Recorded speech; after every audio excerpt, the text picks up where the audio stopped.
kami sa maraming period ng life na I think we had to give up different meals kasi hindi na po kaya that day.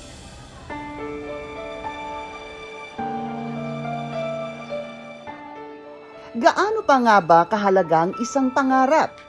Mabilis man ang pagpapalit ng trends at uso, may mga kabataang mas pinipili pa rin ituon ang kanilang pagsisikap sa mas matibay na pundasyon ng tagumpay, ang kanilang edukasyon. My fashion far exceeded theirs. Batid yan ng 20 anyos na si Jasher, He became obnoxious to the government. isang Batanggenyang nangangarap maging guro. I've always been amazed sa mga public figures na magaling po silang mag-talk and I wanted to be like them na magaling po mag-communicate or magsalita ng diretsong English. Sa panonood ng mga pelikula, nakuha ni Jasher ang hilig niya sa language. Kasi nung bata po ako, wala po kaming means na lumabas po sa kakain sa labas or kaya naman pupunta sa arcade, stuff like that. So ang bonding po namin together as a family is sama-sama po kaming manonood ng movies. Ang pangarap naman niyang maging guro, natural daw niyang nakahiligan, kahit musmus pa lamang. Natutuwa ako na nakikita ko po yung hilig niya, yung passion sa pagtuturo. Mas maigi ho na ang kukunin niyang kurso, yun talagang mahal niya pagdating ng panahon. Makikita yun eh. Bagamat supportive ang mga magulang ni Jasher sa kanyang mga pangarap, batid ng kanyang ina ang hirap ng karerang gustong pasukin ng anak at ang mga gastusing kaakibat nito. Yung sa akin, hindi ako nakatapos, hindi ako nagtapos. Yung struggle namin as a family, mahirap. Kasi kung dalawa po kami nagtatrabaho ng husband ko, di sana po, hindi ganun kahirap. Kasi dalawa kami magpo-provide eh.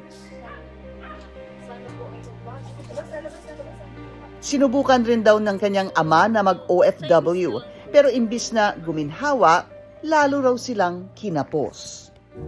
Yung kanya pong napasukan, hindi na po sila pinapasahod nung nag-pandemic. All my life po, especially as a kid, ang focus po talaga is lagi pong needs. Tumaan po kami sa maraming period ng life na I think we had to give up different meals kasi hindi na po kaya that day. Sa kabila ng kakulangang pinansyal, pilit itinaguyod ng mga magulang ni Jasher ang pag-aaral nilang magkapatid. Alam natin, ang education talaga, napaka-importante yun. Pag nagpamilya sila, yung mga anak nila ay hindi mararanasan kung ano po yung nararanasan nila ngayon na sa amin.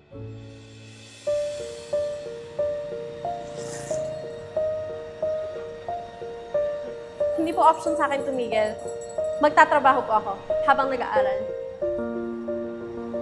Kasi kung titigil po ako sa pag-aaral, mahihirapan po akong i-support yung family ko in the long run. Mabuti na lamang at isa si Jasher sa mahigit 4,000 college scholars ng pinakamalaking conglomerate ng bansa.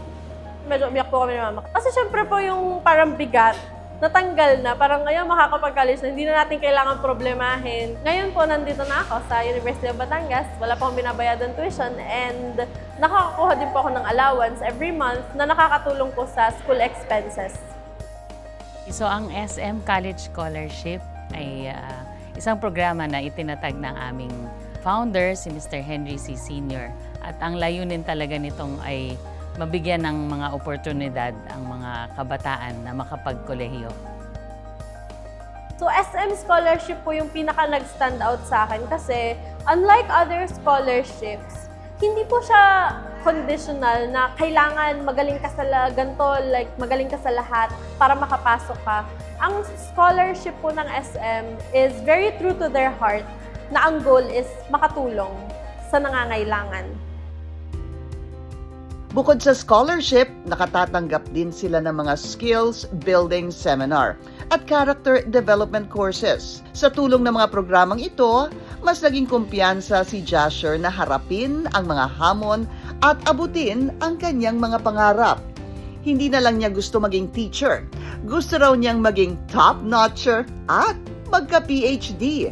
When I add things to my goal list, I don't view it as a way to pressure myself, but instead to motivate myself to strive harder. Sobrang proud po kasi nga po sabi ko nga, yung scholarship na yon nakuha niya sa sarili niya pong sikap. Alam niya ang sitwasyon namin. Siya po ngayon naghanap ng paraan na hindi namin alam na meron siyang ginagawang way to help us.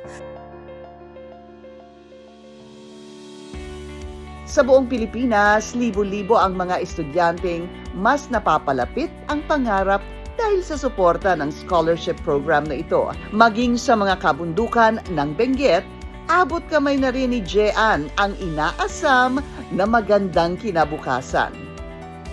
Ang gusto ko po, siyempre makapagtapos po talaga, tapos makahanap agad ng trabaho para maiahon ko naman po yung family ko sa kung ano man po yung meron kanina.